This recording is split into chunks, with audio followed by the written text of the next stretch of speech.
tomar el libro de los Salmos, en el Salmo 112. Libro de los Salmos, Salmo 112, y vamos a leer esta palabra para la gloria de Dios en el nombre de Jesucristo. Bienaventurado el hombre que teme a Jehová y en sus mandamientos se deleita en gran manera. Su descendencia será poderosa en la tierra. La generación de los rectos será bendita. Bienes y riquezas hay en su casa, y su justicia permanece para siempre. Resplandeció en las tinieblas la luz a los rectos. Es clemente, misericordioso y justo. El hombre de bien tiene misericordia y presta.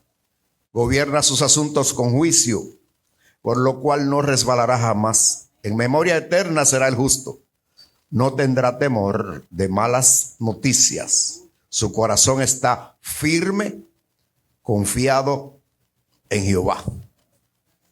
Gracias por estas preciosísimas palabras, que en esta mañana son un gran tesoro en este momento tan difícil que vivimos, Señor. Espíritu de Dios, tú eres el que abre nuestro entendimiento. Por eso, Señor, nos disponemos a que tú venga y abra nuestro entendimiento para que estas palabras sean una verdadera bendición, Señor, para cada uno de nosotros y aun aquellos que están a la distancia.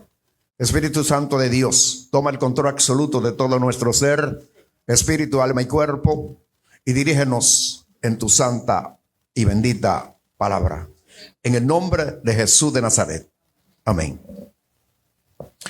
Bueno, el domingo es domingo familiar, es el domingo para aconsejar a la familia, y yo creo que es una disposición correcta, porque si hay una institución que debía permanecer es precisamente la familia. Pero esta sociedad ha establecido unos patrones que tergiversan lo que es verdaderamente una familia. Porque se piensa que una familia es un grupo de gente que vive en una casa. Y no es así. Porque cada miembro de la familia tiene un rol que tiene que cumplir. Ahora, por encima de esos roles, tiene que haber un fundamento.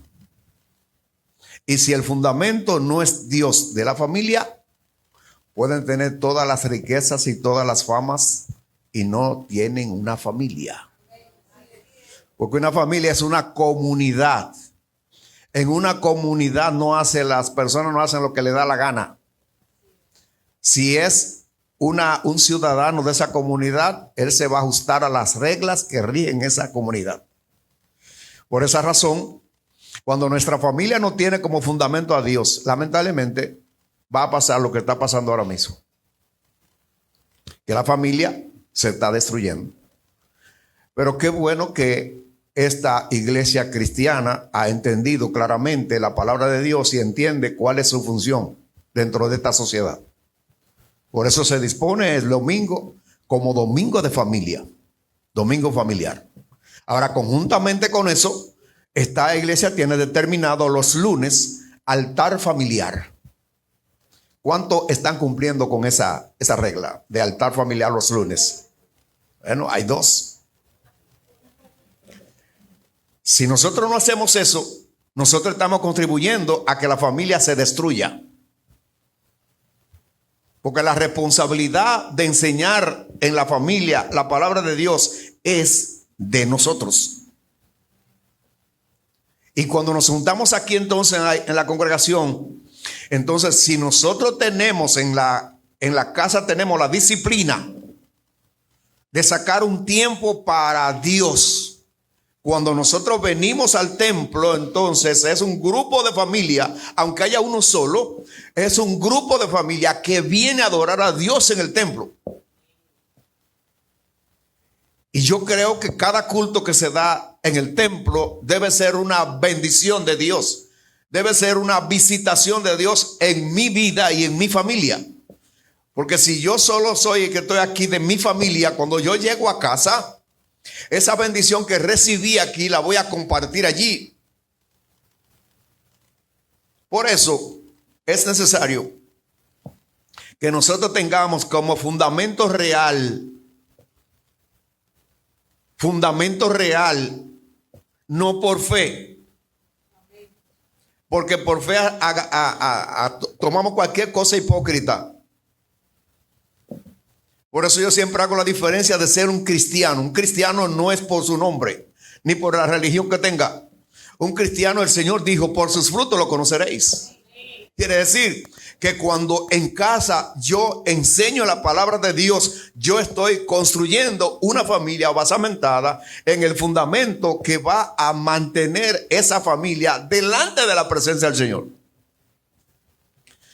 Ahora, cuando nosotros no conocemos el concepto de familia, nosotros vamos a ser unipersonal, que eso es lo que está pasando. En una familia hay respeto mutuo. El hombre es la cabeza, no es el jefe. La mujer es el corazón, no es la cabeza. Y los hijos son el futuro de esa familia. Porque la primera escuela es en la familia. Si yo quiero que mis hijos mañana sean ciudadanos correctos, yo tengo que enseñárselo en casa. Pero tengo que enseñárselo primeramente con mi ejemplo. Si yo solamente se lo enseño y yo no lo practico, yo soy un hipócrita. ¿Cuántas mujeres dentro de la iglesia se sienten tristes? Porque no tienen un esposo, tienen un jefe. ¿Y cuántos hombres no quieren llegar a la casa porque no tienen un corazón? No sé. Entonces, en esta mañana, acerca de este pasaje que leímos, vamos a hablar de una familia bendecida hoy. Como se están cambiando todos los patrones, nosotros como cristianos debemos mantener el patrón original que Dios estableció para la familia. Y cuando nosotros hacemos, como dice esta palabra, cuando nosotros hacemos esto de esta manera, nosotros tenemos una familia bendecida. Y aunque esté uno en Puerto Plata, otro esté en Santiago, otro esté en Estados Unidos, no importa. Por el mismo espíritu están juntos. Porque a veces hay una familia vive en una casa y hasta enemigos son. Eso no es familia. Eso es un grupo de gente en un cuarto. Pero la familia no es un grupo de gente en un cuarto. La familia tiene principios que están establecidos por Dios. Por eso yo siempre insisto, cuando dos personas dentro de la iglesia se van a casar, no se casen solamente por el cuerpecito y la carita o por la mucha palabra. No. El capítulo 5 de Efesios, del 21 al 33, dice ahí el patrón de un matrimonio cristiano. ¿Para qué? Para que comencemos bien. Porque si el matrimonio comienza mal, la familia va a terminar mal. Muchos de nosotros, algunos, quizás no los que están aquí, pero quizás algunos elegimos mal. Porque entonces quizás nos juntamos con personas que no son receptivas, que no están prestas a entender que somos dos personas diferentes, con caracteres diferentes, con formaciones diferentes. Pero si estamos en Cristo, los dos tenemos un solo espíritu. Por esta razón, vamos a hacer la cosa como Dios dice. Y ese pasaje comienza diciendo que someteos unos a otros en el temor de Dios. Quiere decir que tanto el hombre como la mujer no van a decir lo que yo diga, eso es. Tiene que ser como yo diga. No, como dice Dios. Pero toda esa cosa hay que cultivarla. Por eso, este Salmo 112 comienza diciendo precisamente de lo que, cómo nosotros construimos una familia bendecida hoy. Bienaventurado el hombre que teme a Jehová. ¿Cuántos temen a Jehová? Amén. Bueno, solamente hoy las mujeres que dijeron amén. Y aquí dice, cuando habla del hombre, está hablando del hombre y la mujer. Está hablando del ser humano. Entonces, cuando en una familia, tanto el esposo como la esposa son temerosos de Dios. Ahora, temor a Dios no es tenerle miedo a Él. No. Es obedecer lo que Él dice, es caminar como Él dice, es respetar a Dios. Porque aunque usted no lo crea, en el matrimonio respetamos o irrespetamos a Dios. Dice la Biblia en Proverbios 8:13 que el temor de Jehová es aborrecer el mal. Si yo aborrezco el mal, no voy a ser un protagonista del mal. Ahora, nosotros catalogamos el mal cuando nosotros hacemos cosas indebidas o cuando nosotros peleamos con el prójimo. No. Aborrecer el mal es definitivamente yo no ser un instrumento del maligno. Y cuando yo no contribuyo para la armonía y unidad de la familia, en ese momento soy un siervo del maligno. Se oye duro, pero es la realidad. Una de las cosas que tenemos aquí es precisamente que le llamo al pan, pan y al vino, vino. Porque para eso es la palabra de Dios. La palabra de Dios nos confronta con nuestra realidad. Entonces, el temor a Jehová es aborrecer el mal. La soberbia, porque la soberbia viene del maligno. La arrogancia viene del maligno también. El mal camino en ese era que nosotros andábamos antes, en el camino de este mundo. Y andábamos en ese camino porque veíamos que la mayoría de gente caminaba por eso, por ese camino. Por eso es que la puerta es ancha y espaciosa y todo el mundo cabe por ahí, no importa la condición. Pero entonces el Señor estableció un camino más estrecho. En el camino más estrecho yo tengo que dejar de ser quien soy para hacer lo que Jesús dice que yo debo ser. Por esa razón, cuando yo soy temeroso de Dios, voy a caminar en el camino que el Señor me estableció. Y por eso nos ha dejado un manual para que nosotros nos dirijamos por ese manual. Y entonces, trabajando, caminando por ese manual, le voy a sacar mayor provecho a mi estadía en esta tierra. Y cuando en el matrimonio caminamos así, pues nosotros vamos a tener un matrimonio hasta la muerte. ¿Y qué va a pasar con nuestros hijos? Que también lo explica el Salmo, que nuestros hijos van a ser poderosos en la tierra. Por esa razón es importante que no solamente temer, coja su Biblia, dice, y en sus mandamientos se deleita. Ojo, en gran manera. Quiere decir, por ejemplo, cuando a usted le dan una comida que a usted le gusta, usted te deja el plato limpio. Claro. La comida que a usted le gusta, usted no quiere dejar ni siquiera el olor en el plato. Pues lo que está diciendo que deleitarme en gran manera en los mandamientos de Dios es que para mí no hay un potaje mejor que la palabra de Dios. Por eso cuando vengo al templo, yo vengo a buscar la bendición de Dios, vengo a gozarme en la presencia del Señor. Y voy a recibir en medio de la euforia, como estábamos ahorita, en el medio de la euforia, de la adoración y de la alabanza. Y luego en la palabra, pues yo también me voy a gozar. No voy a poner la cara con un truño. Porque entonces, ¿a qué vine? ¿Vine a atormentarme?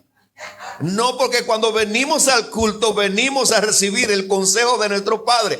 Hay consejos que no nos gustan, porque rompen el patrón personal que yo tengo.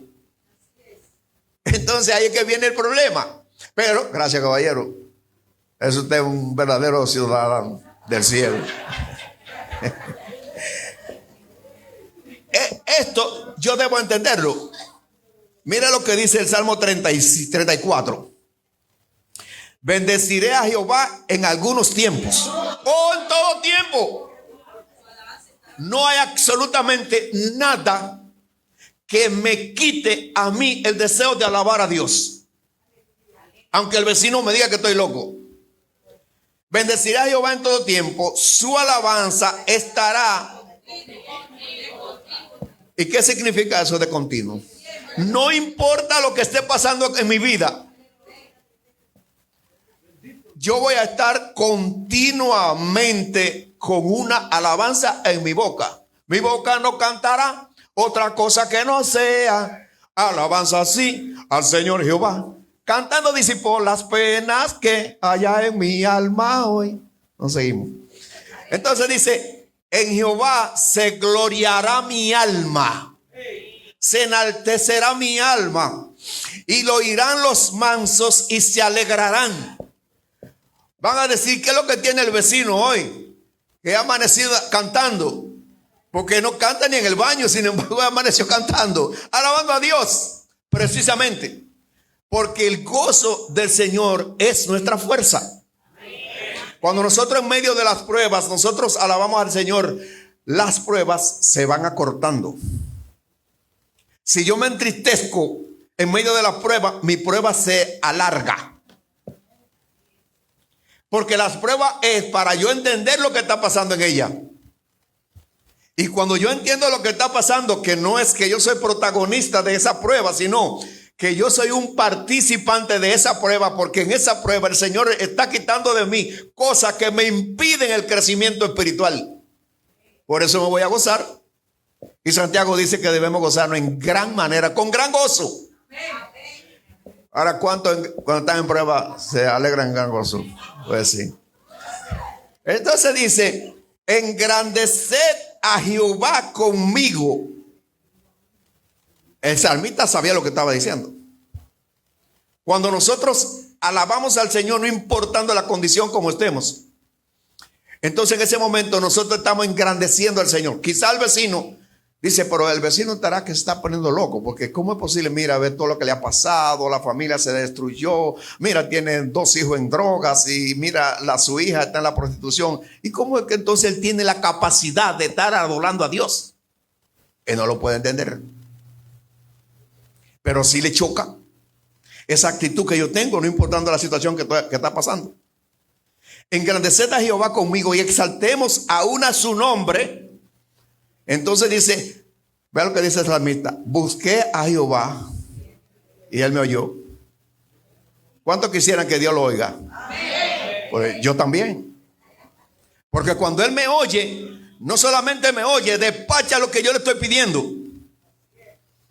Por eso que a mí me gusta mucho 1 de Juan 5:14. Esta es la confianza que tenemos en él, que si pedimos alguna cosa según su voluntad y sabemos que nos oye, sabemos que tenemos todo lo que ya le hemos pedido. Esa es mi cédula. Cuando yo tengo problemas, yo cojo ese pasaje. Tranquilo, vamos, pero está bien. Todo va a salir bien.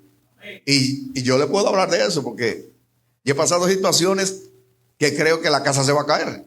Y no se cae, porque está fundada sobre la roca. Y esta casa no se cae, pues sí. Entonces él me libró de todos mis temores, de todos.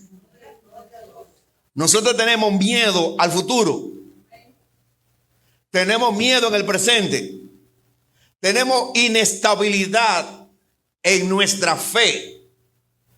Y pensamos que cuando la casa comenzó a doblarse, se va a caer. Y debemos entender en ese momento que la casa se está doblando para que yo sepa qué clase de fe tengo. Que yo diga, sí, ella se está torciendo, pero ella no se va a caer. Porque ella está sustentada en Dios. Dios no va a dejarla que se caiga. Esa es la clase de fe que se va a necesitar para estos días. Hay que estar claro en eso. Pues el Señor dijo que cuando Él venga hallará fe aquí en la tierra. Y todos decimos que tenemos fe. Cuando nosotros estamos en medio del fuego, ahí es que se sabe si la fe de nosotros es genuina o no lo es. Y dice, los que miraron a Él fueron alumbrados y su rostro no fueron avergonzados. ¿Quiere decir eso? Que la gloria de Dios nos maquilló. Cuando Moisés subió al Sinaí, vino maquillado de allá. Y no con maquillaje, sino con la gloria de Dios. Cuando nosotros en la familia buscamos la gloria de Dios, no importa lo que pase en la familia, estamos en la presencia de Él, guardado por Él, y lo que está pasando está bajo la tutela de Él. Por tal razón no tengo que preocuparme.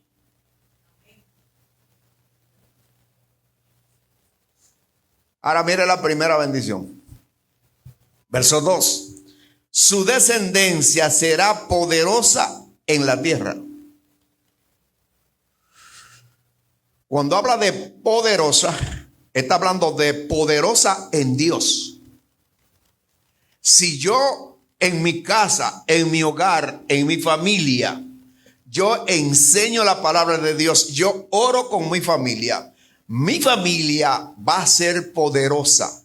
Mi descendencia va a ser poderosa. Quiere decir que va a pasar por problemas y los problemas no le van a agobiar. ¿Por qué? Porque el Espíritu Santo está con ellos.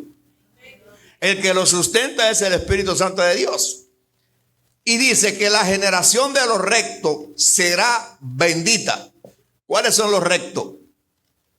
Los que tienen una sola dirección, pero no horizontal, vertical. Caminar bajo la tutela de Dios. Caminar haciendo lo que Dios dice en su palabra. Entonces a nivel horizontal el Señor me da seguridad. No hay perdedera. No hay perdedera. El punto que este tiempo que estamos viviendo es de nosotros tener a Dios en el centro de nuestra vida y de nuestra familia.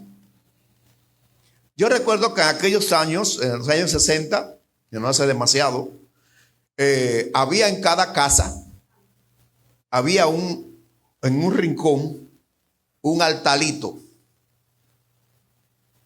Algunos ponían cuadros, otros ponían un poquito de cosas de flores en una cuestión con agua.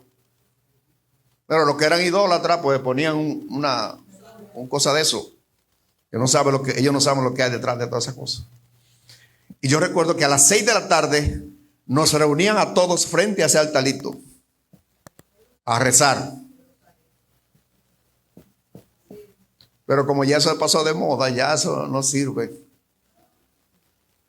Pero todos los días a las 6 de la tarde, todo el mundo ahí de rodillas.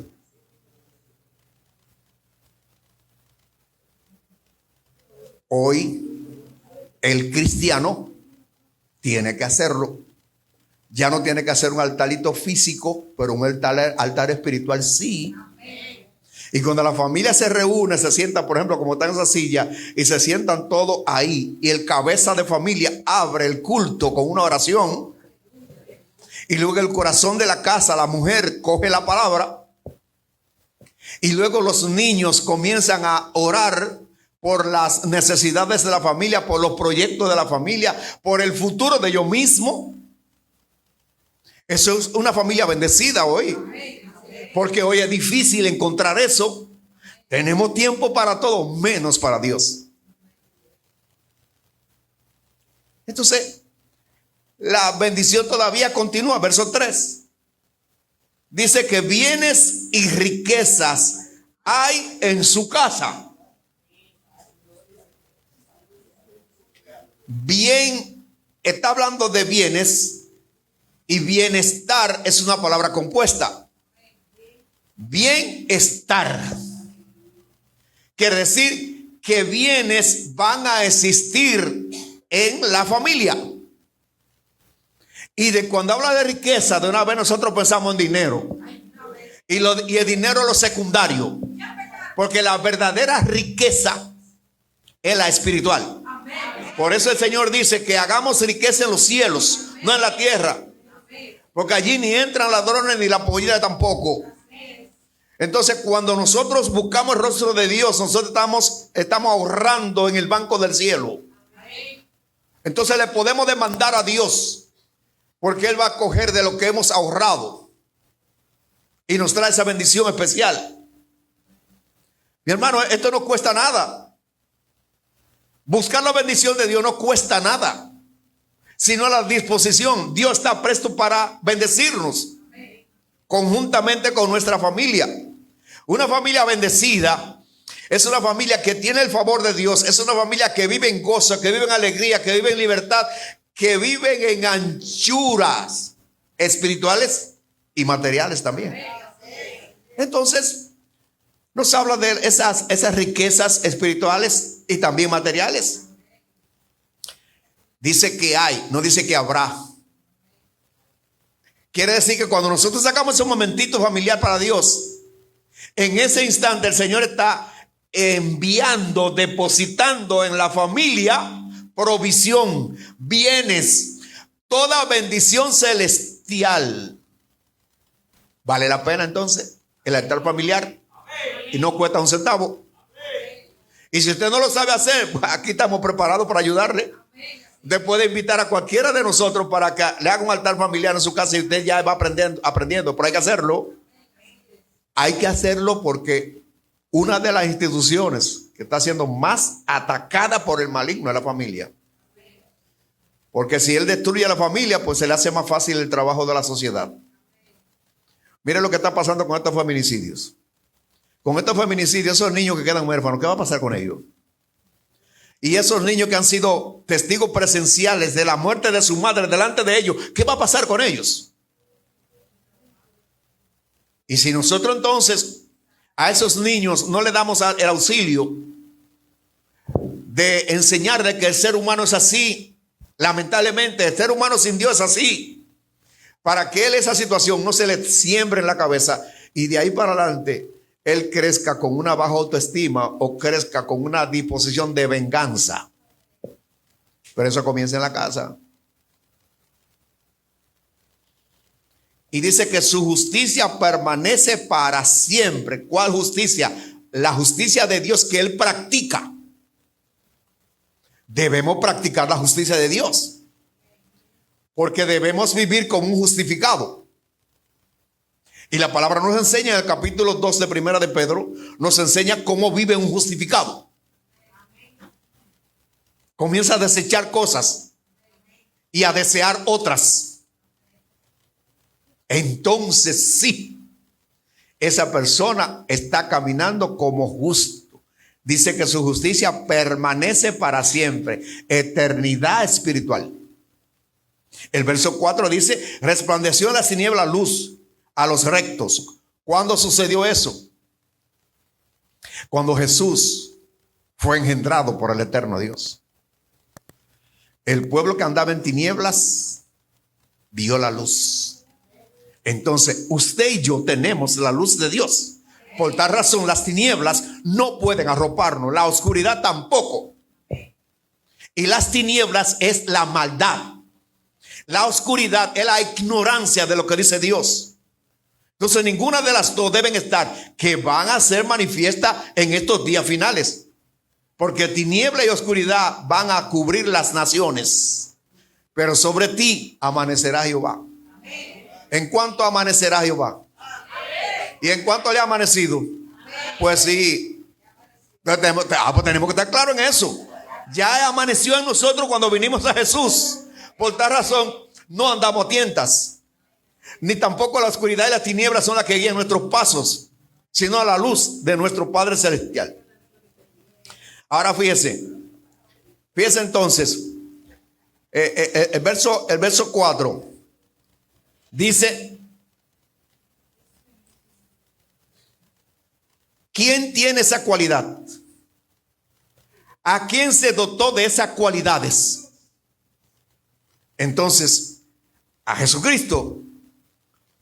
Y si nosotros somos cristianos, somos hermanos de él, pues nosotros debemos tener estas tres cualidades, porque las tres cualidades las tiene Jesús. Es clemente, misericordioso y justo. Si nosotros esas tres cualidades las adquirimos, nosotros vamos a ser personas comedidas. Misericordioso, la misericordia es lo contrario del juicio.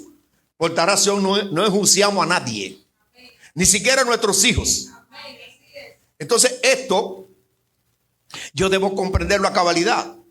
Y el clemente es una persona que clama por el bienestar del otro. Y nosotros estamos capacitados hasta para orar por aquellos que nos hacen la guerra. Entonces, nosotros como justos debemos ser justos prácticos en toda nuestra manera de vivir. Si, por ejemplo, hay 5 personas y a usted le dan 6 huevos para repartirlos, ¿cómo te los reparte? Ajá, pero queda uno. ¿Qué hace con ese que sobra?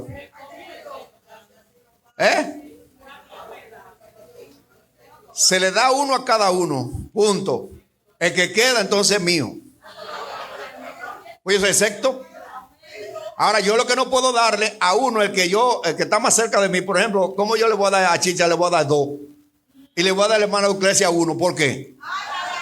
No, uno a cada uno. Queda uno, ese es mío. Esa es la práctica de la justicia. Hay que entender esto, porque a veces nosotros hacemos acepción de personas. Somos más inclinados con uno que con otro. Hay que tener cuidado con eso como cristiano. Entonces, estos tres elementos tienen que estar en el cristiano, porque eso entonces nos capacita para construir una familia bendecida, por causa de que somos practicantes de la justicia de Dios. Y el verso 5 dice, el hombre de bien. ¿Y cuál es el hombre de bien? ¿Eso se nace o se construye? Eso se construye. Pues cuando nosotros vinimos a Jesús no éramos personas de bien. Entonces esto se construye, el hombre de bien. Por eso es que segunda de Timoteo capítulo 3 dice, toda la escritura es inspirada por Dios y es útil para enseñar, redarguir, para instruir en justicia, a fin de que el hombre de Dios sea completamente preparado. ¿Para qué? Para toda buena obra. Un hombre de bien es un hombre así. Y cuando habla de hombre, está hablando de hombre y mujer. Pues tenemos que caminar a eso. ¿Usted cree que si nosotros tuviéramos eso en la familia, tuviéramos problemas? No hay ni siquiera separaciones ni divorcio. Pues sí. Entonces, el hombre de bien tiene misericordia. Tiene misericordia porque la misericordia de Dios está en él. Y dice que presta. No tiene acepción de persona para ayudar a alguien. No importa que el vecino hable mucho o que critique mucho o me critique mucho, no tengo que ver con eso. Cuando él está en necesidad, yo voy donde él a ayudarle.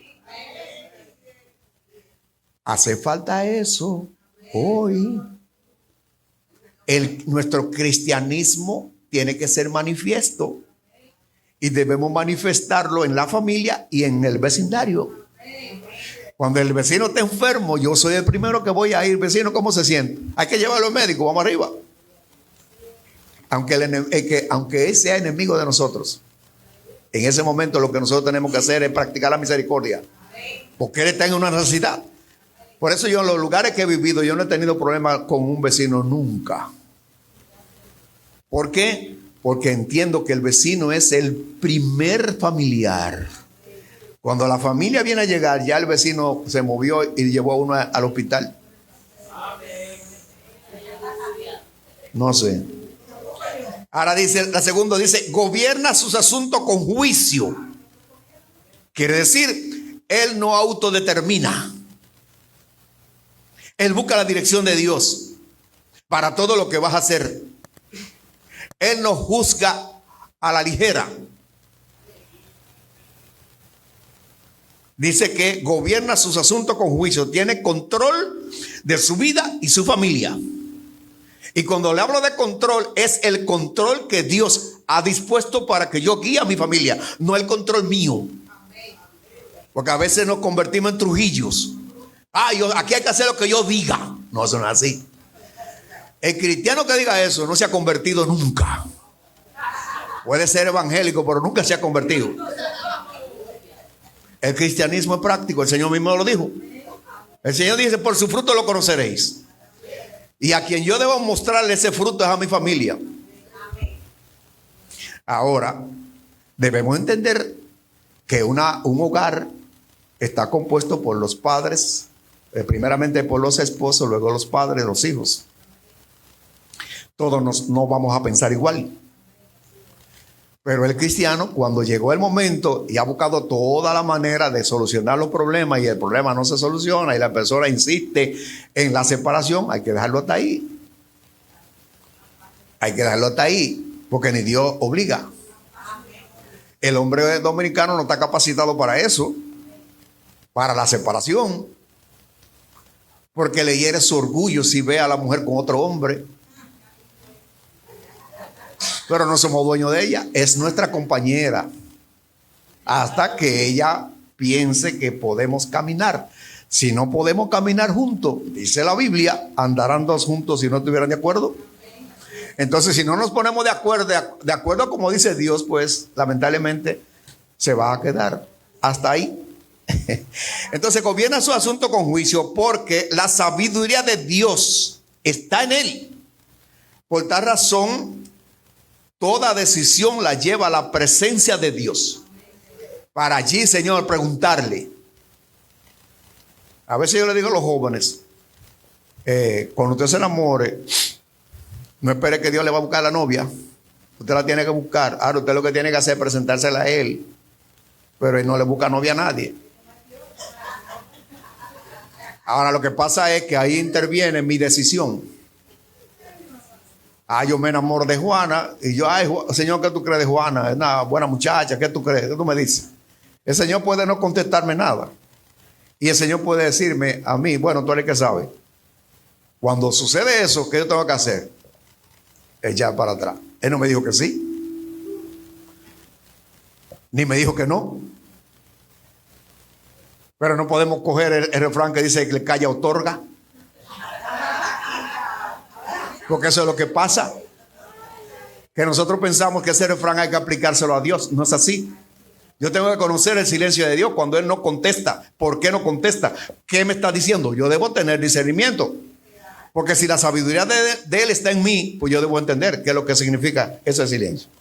Entonces, por esta razón, verso 6, por esa razón, por lo cual, por todo lo que hemos hablado antes, no resbalará jamás. Si resbala es por culpa de Él.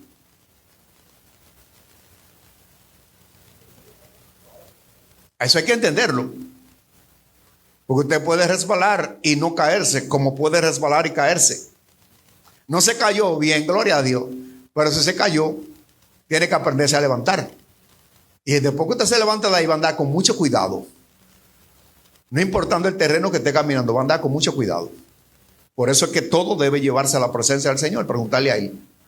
Dice, por lo cual no resbalará jamás. En memoria eterna será el justo. Fíjense que no dice es el justo, será el justo si camina en la justicia de Dios. Quiere decir que el justo camina hacia la eternidad. Pues yo debo amar eso y yo debo cuidar eso. Por esta razón voy a andar con mucho cuidado. Lo que me puede dar problemas, desecharlo. El consejo que me dan por algo que yo estoy haciendo, lo tomo. Porque a veces no nos gusta que nos aconsejen. Porque decimos, yo soy grande y yo sé lo que tengo que hacer. Yo hago con mi vida lo que yo quiero. Eso es un problema. Jesucristo no está ahí. Sí, porque eso sucede a veces. No, porque mi papá era así. No, pues yo tengo que saber cómo mi papá era. Yo tengo que saber cómo Cristo era. Por esa razón, entonces yo tengo que caminar hacia conocer cómo era que Cristo andaba. Ahí usted dirá, pero Jesucristo nunca tuvo una mujer. Sí, eso es verdad. Pero la mujer es una elección nuestra. Jesús no tenía necesidad de una mujer. ¿Por qué no vino a reproducirse físicamente? Él vino a reproducirse espiritualmente. Por tal razón, nosotros como cristianos, nuestra reproducción principal es como celestiales. Por tal razón, siempre le digo a los solteros, sepa elegir. Qué silencio, parece que pasó temporada.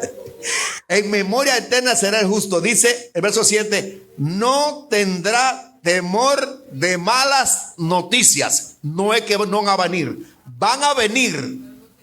Pero yo no tengo miedo. Yo recuerdo que en una ocasión mi ex compañera se la llevó un motor por delante. Me llamó el hijo, que mira que mami un motor se la llevó, la arrastró y cosas. Digo, tranquilo, no hay problema. Yo voy para allá y me llamó una hermana. Me pregunté si era verdad. Entonces yo le contesté sí, pero no hay temor de malas noticias. Cuando yo fui allá, lo que tenía era raponcito, pero no tenía rotura ni nada. Porque eso viene para probar mi fe. Si yo me preocupo y salgo huyendo, podría ser que sea yo el que me lleve. No hay motor, no hay un carro. No, tranquilo. Cuando fui allá, pues estaba en la casa, no tenía nada más raponcito que tenía y cosas. Entonces esto se cumple. No tendrá temor de malas noticias. ¿Y sabe por qué? Porque su corazón está inestable. ¡Oh, firme! Algo firme. Vea, esto no es firme. Esto no es firme. Esa pared sí es firme. Porque para moverla hay que romperla.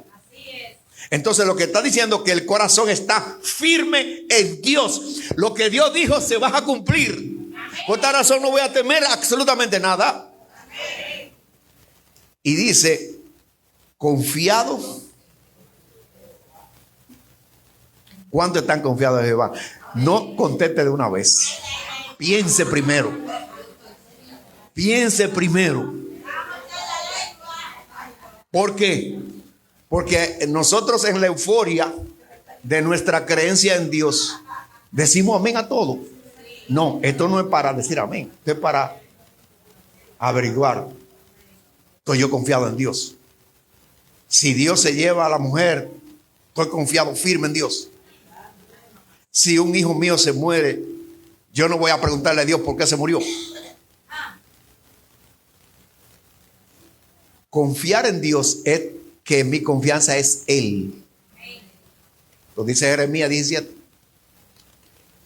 Entonces, el fortalecimiento de mi fe me asegura la bendición para mi vida y para mi familia. ¿Alguien puede darnos más? Nadie.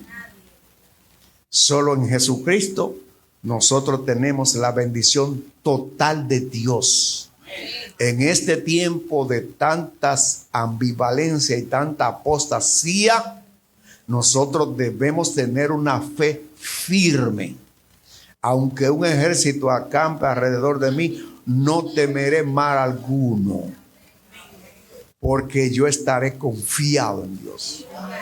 Entonces, si queremos una vida bendecida, si queremos una familia bendecida, pues nosotros tenemos que hacer todo esto que dijo el salmista. Y esto nos da a nosotros la seguridad de la certeza de que la bendición de Dios fluirá. Y entonces el Salmo 23 se cumplirá. El bien y la misericordia me seguirán algunos días de mi vida. Todos los días de mi vida. Entonces no solamente leamos el Salmo 23, sino vivamos el Salmo 23.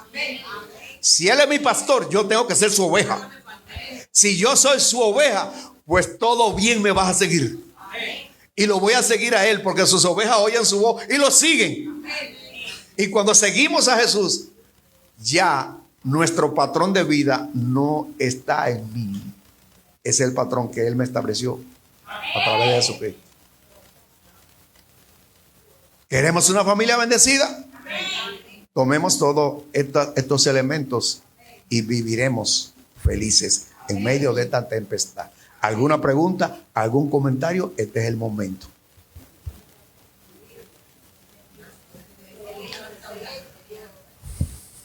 Señor, te damos gracias, porque en esta mañana tú has mostrado tu amor para con nosotros, como un padre amoroso, como un padre que quiere lo mejor para sus hijos.